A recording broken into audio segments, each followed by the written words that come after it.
I'm 82 years old.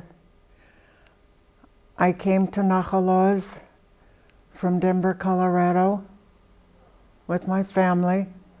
I have 4 children, 4 boys, 2 that live in Israel and 2 that live in America. I'm on pension. I don't have to work.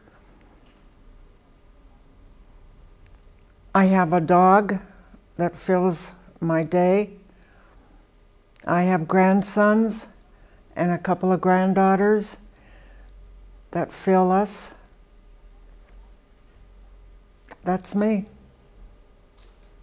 אלינור, את אדם מדהים ומקסים.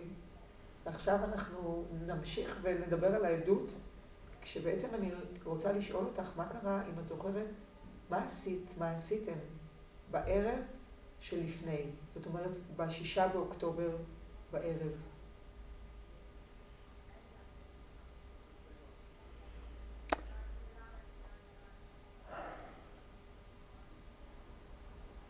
Okay, I remember, I think, what was it, a Friday? Okay. Yes. I sat in my chair in the living room, and Don sat in his chair, and we decided to turn the TV off. And we listened to classical music, and we listened to cantorial music, and it was just a beautiful, relaxing evening. And of course we had dinner, just the 2 of us. And that's what we did. בואי עכשיו תספרי גם מה קרה ביום שאחרי. I got up in the morning, Don got up in the morning, and our dog got up in the morning. And all of a sudden, I heard this horrible sound. And I decided to go to the back window, which is a door with glass. And I saw all of these missiles coming, and they were landing. And the noise was just too much. And I screamed at Don, my husband, to please go to the security room and to take Lucky, and I'm coming. And that's what I did. And he closed the security door, and we just sat there. And he turned on the computer so that we could get the news. And we just sat there. Just like I'm sitting here. ומה את זוכרת מאותו יום, במהלך הזמן הזה שישבתם שם בממ"ד? That on our telephone, we were getting notices from people that live on the kibbutz. Will somebody please come help me? There's terrorists in my house. Where is the army? And it was like we heard the screaming in our heads of these people that were asking for help. And then there was a notice, and somebody kept saying, "Where is Elon? Where is Elon?" And it kept coming, "Where is Elon?" And I told Don, Elon is probably not here.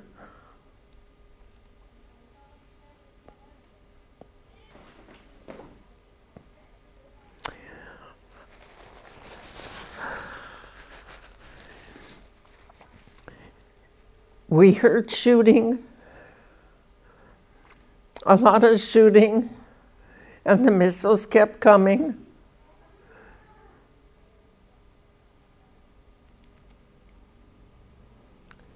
And at some point, we were told not to go out of the security room, stay in the security room, And that's all we were told, to my memory. But I went out and I ran and I brought water into the security room and I brought a pail into the security room and we locked the door again. And we just stayed there, listening to the people hollering, "Help me, help me." And nobody came to help. And I don't know what time it was. We got a notice that everybody has to be moved out of the kibbutz and quickly pack your stuff that you want to take. And by that time, I can honestly say I was in a state of shock. I didn't know what I was doing, really. I was doing it like automatic. Like a machine was telling me, you got to go here, you got to go there, you got to do this, you got to do that, and do it quickly. So I ran and got all of my husband's medicine. I got my medicine.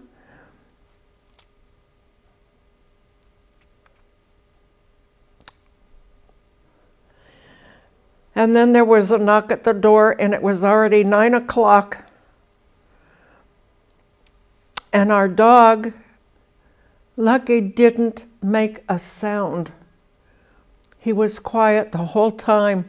He didn't budge. And it's like he knew something was really bad that was happening. And I ran out of the security room, and I moved the curtain in the living room just a little bit, and I saw soldiers. How do I know they were soldiers? I said that they looked like soldiers, and they were right by the door. And when the one soldier said, "We are soldiers, we are Israeli soldiers, please open your door." And I opened the door, and they said, "Come on, we have to go."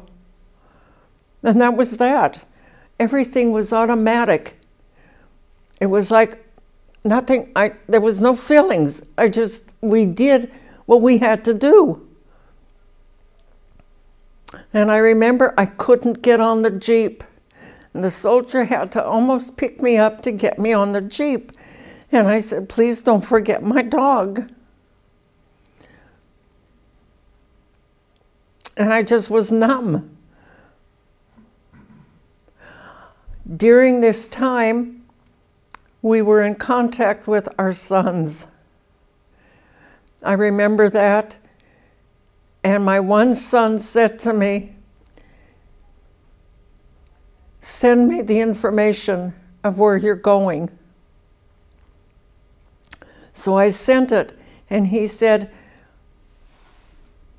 "I will meet you there, and I will bring you to our house. You're not going anywhere else. You're coming to us." And I said, "Okay." And he was there to get us. And I was like a zombie. I just did what they told me to do.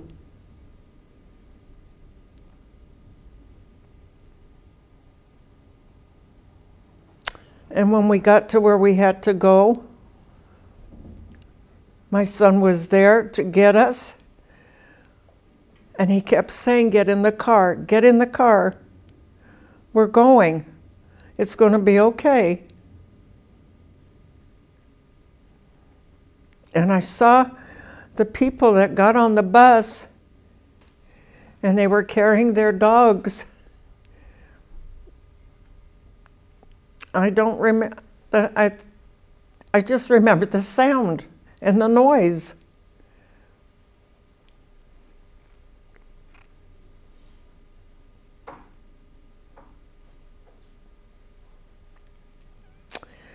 And I try today not to think about it.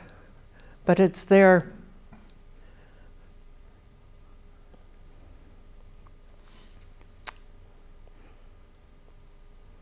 And that's what happened.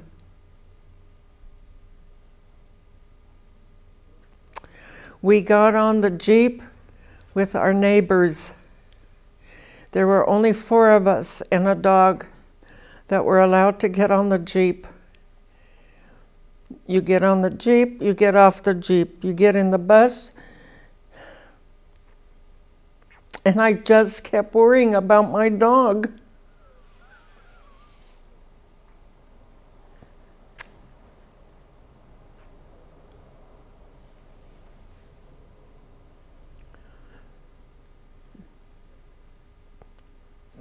That's all.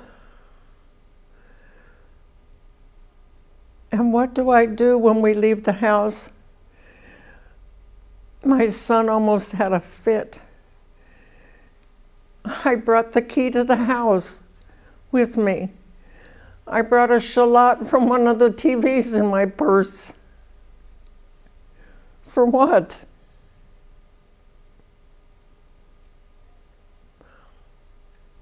אלינור, מה קורה עכשיו איתך? בואי תספרי. Today, a week ago, on Saturday, we arrived here on נחל at Mishmara Emek. For 2 months and some days, we were at my son's house and my daughter-in-law's house and my grandchildren's house. 2 old people falling on the doorstep of my young family. How long can this go on? They took care of us, especially my daughter-in-law. She wanted just everything. I was like a zombie, and my husband was a mess. And I'd say it took about a month and a half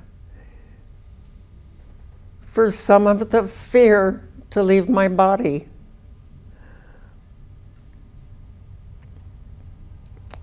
And they wouldn't let us go anywhere. You stay with us, we will take care of you. But how long can a young family take care of 2 old people that fall on their doorstep? And they were so good to us. So we decided we have to move on. We have to turn the page. And to turn the page was only to get to where נחל was with the people here.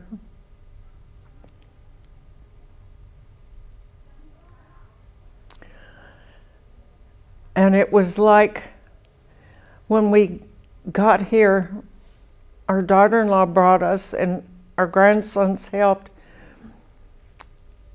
And it was like boulders coming off of our shoulders, like we're coming home, but we're not really home. But our family is here. נחל is the people. And they made us feel so welcome. This is what saved us, I think, from falling into a hole that we could never get out of. We missed the people here.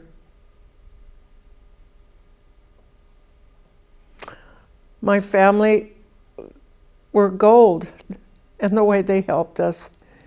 But it was time for us to be with the people that we lived with. And to move on a bit. All right, so now we have a room with 2 beds,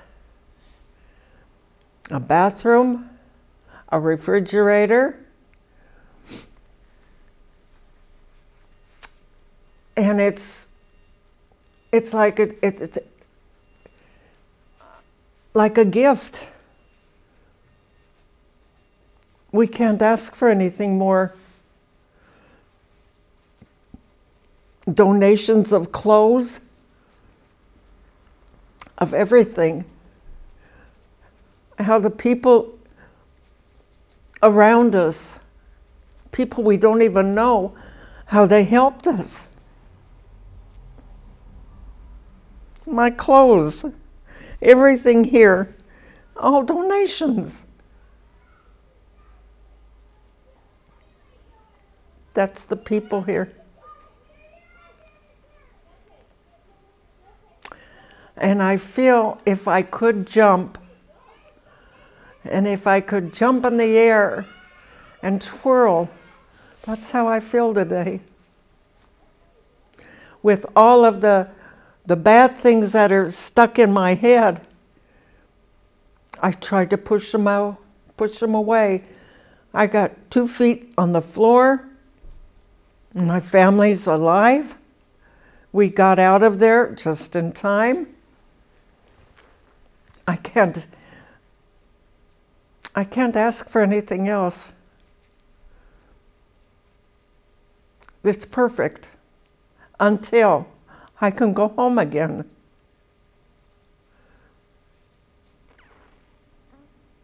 And I will go home again.